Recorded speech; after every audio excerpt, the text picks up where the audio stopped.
Bonjour à tous, on se retrouve pour une nouvelle vidéo de l'histoire tout simplement. Et aujourd'hui, je vais vous parler de l'épiphanie. Oui, je sais, on n'est plus le 1er janvier. Mais j'avais envie de vous faire une vidéo là-dessus, en plus j'avais déjà écrit le texte, voilà. L'épiphanie est au départ une fête chrétienne qui célèbre l'arrivée des 3 rois mages, Melchior, Gaspard et Balthazar, auprès du Messie. Elle se fête le 6 janvier. Néanmoins, pour les catholiques, depuis 1971, dans les régions où l'épiphanie n'est pas un jour férié, elle peut se fêter le 2e dimanche après Noël. Je suis sûre que vous vous êtes tous déjà posé cette question.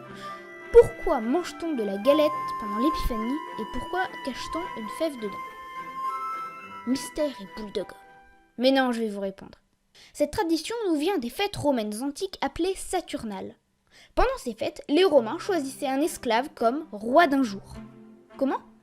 En mangeant des galettes dans lesquelles on cachait la plante appelée fève. L'esclave désigné avait le droit de faire presque tout ce qu'il voulait, même donner des ordres à son maître, mais après il était soit mis à mort, soit redevenait esclave. Voilà, j'espère que cette petite vidéo sur l'épiphanie vous a plu. Après, j'en ai pas non plus fait une énorme vidéo. C'était juste pour vous expliquer un peu. Et maintenant, on va passer au coin lecture où je vais vous présenter un nouveau livre historique.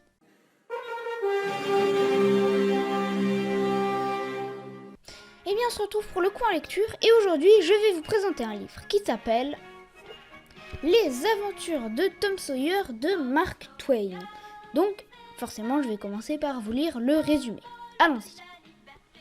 Tom n'aime rien tant que l'école buissonnière, les expéditions avec ce voyou de Huck, la vie de pirate sur une île du Mississippi, sans oublier la petite Becky.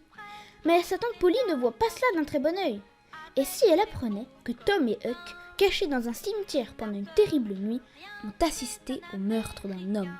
Ce livre raconte l'histoire d'un jeune homme, comme vous l'avez vu dans le résumé, qui s'appelle Tom Sawyer. Je l'ai beaucoup aimé parce que on se sent vraiment dans l'histoire, même si c'est pas Tom qui fait le narrateur, hein. C'est l'auteur qui raconte l'histoire. On se sent vraiment dans le livre et on suit plein de petites aventures totalement différentes à chaque fois de Tom, notamment quand il assiste au meurtre d'un homme, comme dit dans le résumé, avec Huckleberry Finn, son copain.